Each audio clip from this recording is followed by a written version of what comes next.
berawal dari petani ya, suka nanam gitu. Terus tahun 2000-an itu selain petani saya itu peternak, tapi kebetulan tahun 2000 itu ada flu burung pertama itu. Terus kemudian di posisi banyak kerugian itu kita mencoba beralih profesi menjadi petani coklat. Kalau kita hitung-hitung, menanam coklat itu lebih untung ketimbang kalau kita nanam padi, karena sekali nanam itu panennya akan terus.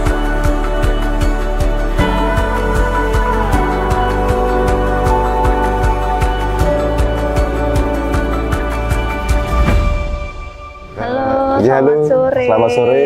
Dengan ya, Pak siapa? Pak Khalid Mustafa. Ya.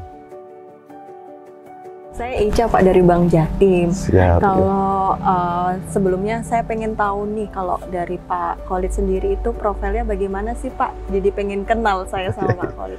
Iya, jadi berawal dari petani ya. Petani yang suka nanam gitu. Terus di tahun 2000-an itu selain petani saya itu peternak, tapi kebetulan tahun 2000 itu ada flu burung pertama itu. Saya itu punya ayam petelur. Ya, belum banyak, sekitaran 5.000-an pada saat itu. Karena kena flu burung itu habis. Terus kemudian di posisi banyak kerugian itu kita mencoba beralih profesi menjadi petani coklat gitu. Terus kita membuat bibit, terus kemudian kita nanam bibit itu di sekitaran rumah, terus kemudian di tetangga-tetangga kita, terus kemudian mengembang sampai luar daerah. Di tahun berapa itu Pak Khalid? Di tahun 2004. 2004. Yeah. Oke. Terus kemudian 3-4 tahun kemudian di tahun 2008 itu bibit yang kita tanam di 2004 itu sudah buah. Dan kita beli, kita kumpulin di sini, di Kampung Coklat sini.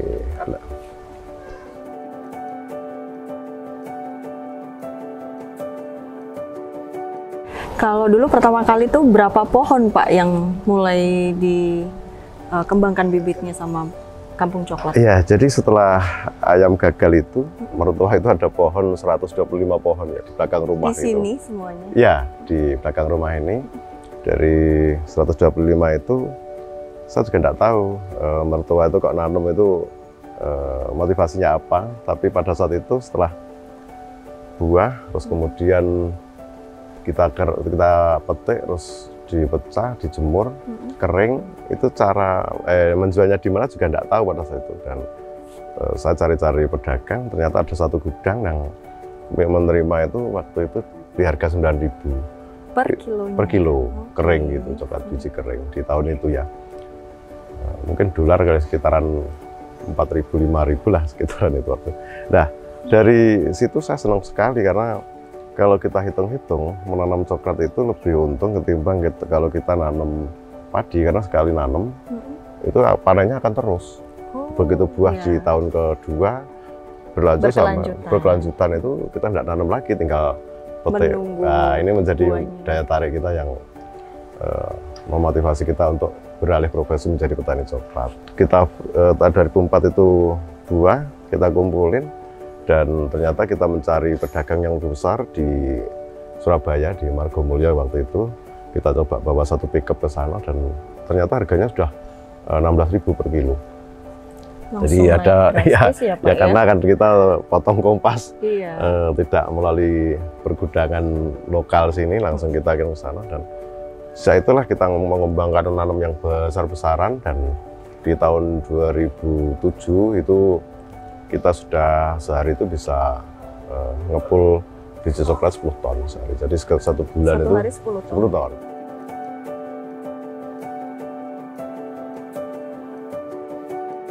Kalau yang ini nih bibit ya Pak ya? Iya, betul. Diperolehnya dari biji juga? Iya, jadi bibit coklat itu memang ada dari kebun benih, dari Jember ini ya, dari Pusri Jember, terus kemudian juga tersertifikat ini, terus kita semai di sini dan bisa tumbuh seperti ini sekitar umur 6 bulan, 5 bulan 6 bulan seperti ini. Setinggi Sebesar ini. Nah ini langsung nanti ditanam di kebun untuk ditanam di kebun yang kita persiapkan. Nah dari sini petani banyak mengambil dari sini dan nanti setelah panen disetorkan ke sini. Oh, tetap kembali ke kampung coklat. Oke. Berarti kalau ini nanti bisa langsung ditanam, dipindahkan gitu saja atau bagaimana? Iya, jadi tinggal ngambil gini. Oke. Ini kan sudah ada polybag ini, langsung ditanam gitu aja. Nah, nanti, bisa langsung itu Pak? Ya, nanti setahun itu sudah mulai ada bunga keluar seperti itu. Kemudian sampai dengan dari bunga ke biji? Dari bunga kemudian 5 bulan kemudian sudah bisa besar-besar seperti ini. 5 bulan kemudian? Ya, 5 bulan kemudian. Kemudian sampai dengan bisa dipanen Pak? Itu butuh waktu berapa? Ya 6 bulan itu, 6 bulan terus nanti sudah kuning dari bunga sampai panen itu 6 bulan sudah. Sudah bisa dipanen. Dan itu akan terus menerus. Jadi ada yang panen, ada yang bunga, ada yang masih kecil, jadi berkelanjutan terus ya Pak ya, nggak ada waktu hentinya. Nggak ada. Ya. Jadi coklat itu ya itu enaknya sekali nanam sepanjang tahun bisa buah. Beda dengan kopi ada musim, kalau coklat enggak. Jadi terus menerus selama cara perawatannya itu bagus. Jadi pupuknya harus kemudian naungan, pengairan, sebagainya itu bagus akan terus buah terus seperti itu.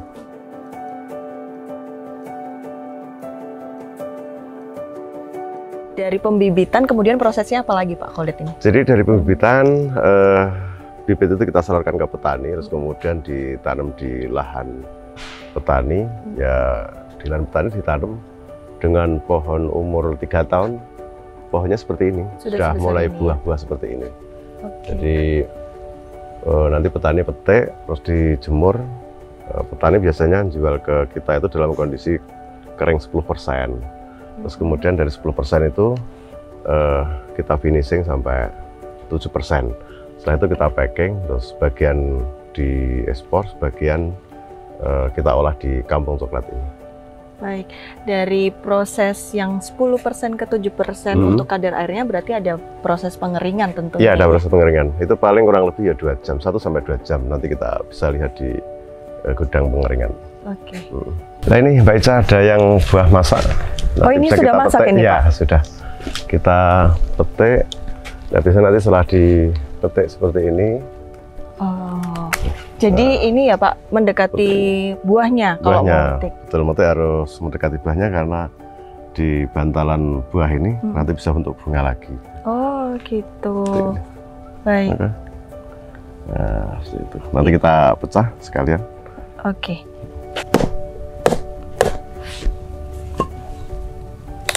Oh ini sudah. Masak enak. Ini bisa langsung dimakan ini Pak? Ya bisa ini.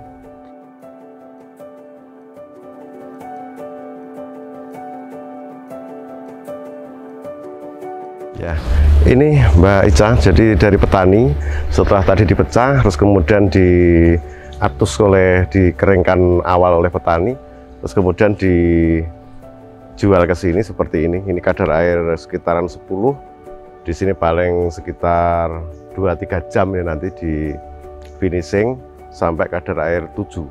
Sampai kadar air 7. Nah setelah kadar air 7 nanti kita packing sebelah yang di sana. Ya ini Mbak Ica, kalau coklat yang sudah kering setelah dijemur sekitar 2 jam di finishing, ini kadar air 7, itu kita kemas seperti ini. Jadi setelah kita kemas seperti ini, kita kirim, sebagian kita ekspor, sebagian kita olah sendiri. Perkemasan ini berapa kilo Pak? 65 kilo. 65 kilo. Satu karung ini 60 kilo.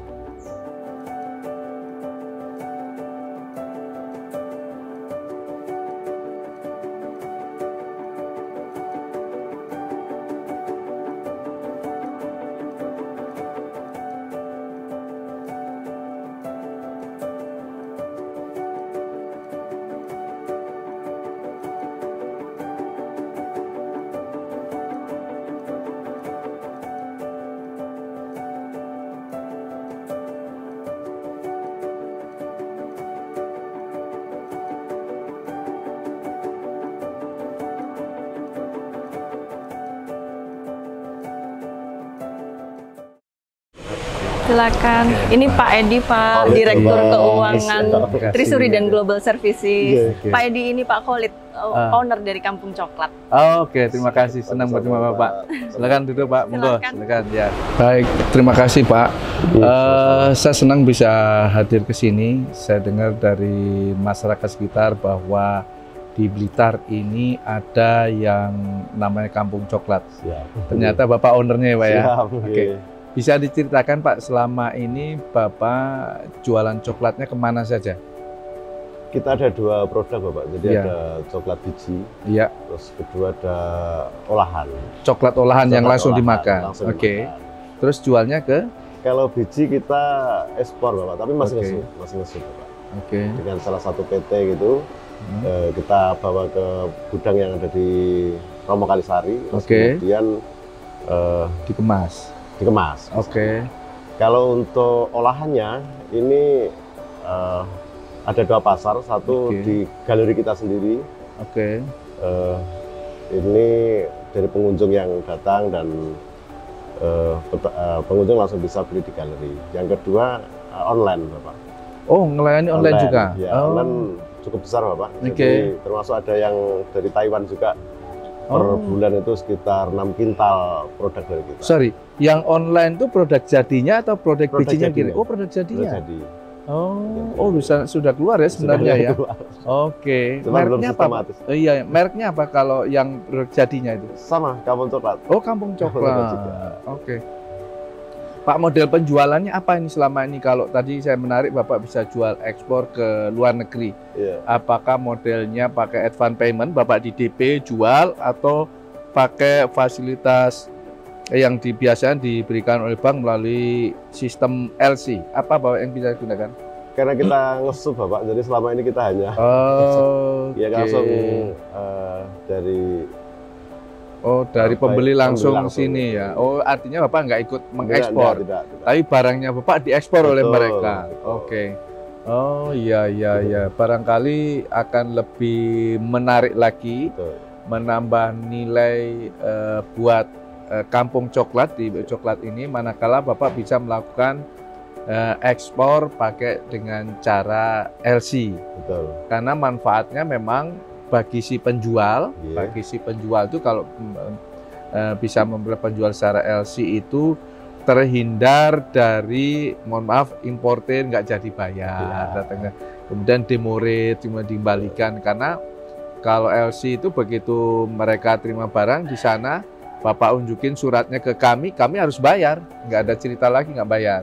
Nah itu yang barangkali yang kita sampaikan ke Bapak. Barangkali kalau sekarang saya nggak tahu di tempat Bapak, teman-teman di dalam secara internal sudah ada yang paham, mengerti soal ekspor impor atau seperti apa Pak? Belum ada. Oh, kalau belum ada nanti kami bisa memberikan coaching, mentoring. Feel free Pak, karena memang kami sambil memberikan edukasi kepada mereka sampai mereka benar-benar bisa melakukan ekspor sendirian jauh lebih baik. Saya kira itu menjadi lebih terjamin kan gitu ya. Kalau produknya sendiri Bapak gimana? Quality assurance-nya seperti apa? Selama ini ada quality assurance-nya apa yang ini produknya A, kelas B, kelas C atau seperti apa Pak? Kok belum ya Pak? Oh belum ya? Oke. Itu akan lebih baik kalau misalnya Bapak nanti dipilah-pilah produknya. Ini yang kualitas 1, kualitas 2, kualitas 3 gitu. Saya kira itu kalau bisa dilakukan maka akan memberikan hasil yang lebih baik bagi Kampung Coklat yang Bapak Aspen. Terima kasih. Ini salah satu produk kita. Contoh produknya ya? Baik, terima kasih. Sudah beragam ya? Iya, ada. Boleh tahu Pak, ini kok ada warna-warninya, ada yang coklat, ada yang ini pink, apa ini Pak? Original, jadi mungkin original. Terus? Ini lebih tepatnya mungkin kandungan gula, susu sama coklatnya itu 50%. 50%. 50%. Kalau ini ada dark coklat. Coklat pekat ya? Ya, ini tidak ada susu. Jadi hanya gula sama coklat yang kandungan. Ini standar. Ini artinya bungkus gini ini standar. Bisa berapa gramnya standar ini? Sudah. Oke. Itu sekitar 7 gram. Itu. Bapak punya mesinnya sendiri, punya alat sendiri? Ada. Oh, bagus ya. Sampai packagingnya juga? Ya, kalau packaging manual. Manual. Itu memang untuk coklat nggak bisa. Iya, karena bentuknya juga beda ya kan? Beda, gitu. Tapi teman-teman sini semua ya? Sudah, ya. Oke. Pak, kembali lagi ke menarik ini coklat ini, kampung coklat di sini. Bapak pegawainya berapa orang di sini? Semuanya ya itu ada 400. Luar biasa, banyak juga ternyata ya. Dari manajer sampai ada yang di di kebun ada juga. Kebunnya di daerah sini juga. Daerah sini juga. Nah, di kebun, terus kemudian penjemuran, terus kemudian di pabrik yang banyak yang packing. Yang packing itu sekitar 100-an yang packing coklatnya. Oke. Kalau selama ini Pak, Bapak mengelola ini pendanaannya seperti apa? Dikelola sendiri? Dapat support dari pemerintah atau seperti apa? Atau dapat ini dari bank seperti apa, Pak? Selama ini kita hanya bersama dengan bank, Mas. Oh gitu ya. Oh ya.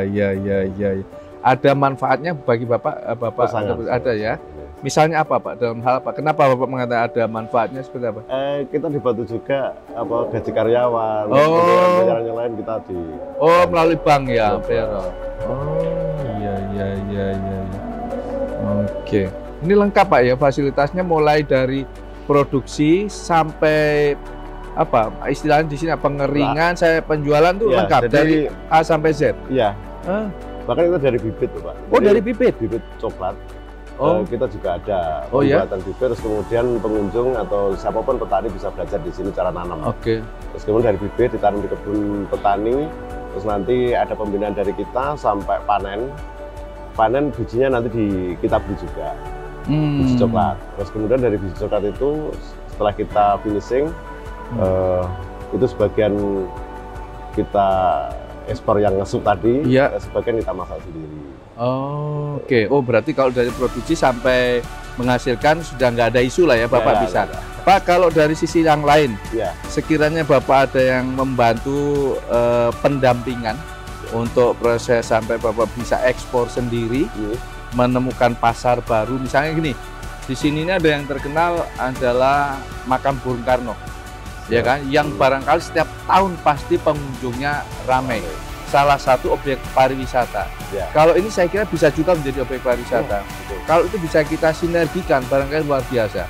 Bapak kalau misalnya ada yang memberikan pendampingan atau coaching untuk bagaimana cara melakukan ekspor sampai menemukan pasar baru, Bapak sedia nggak kira-kira? Bersedia.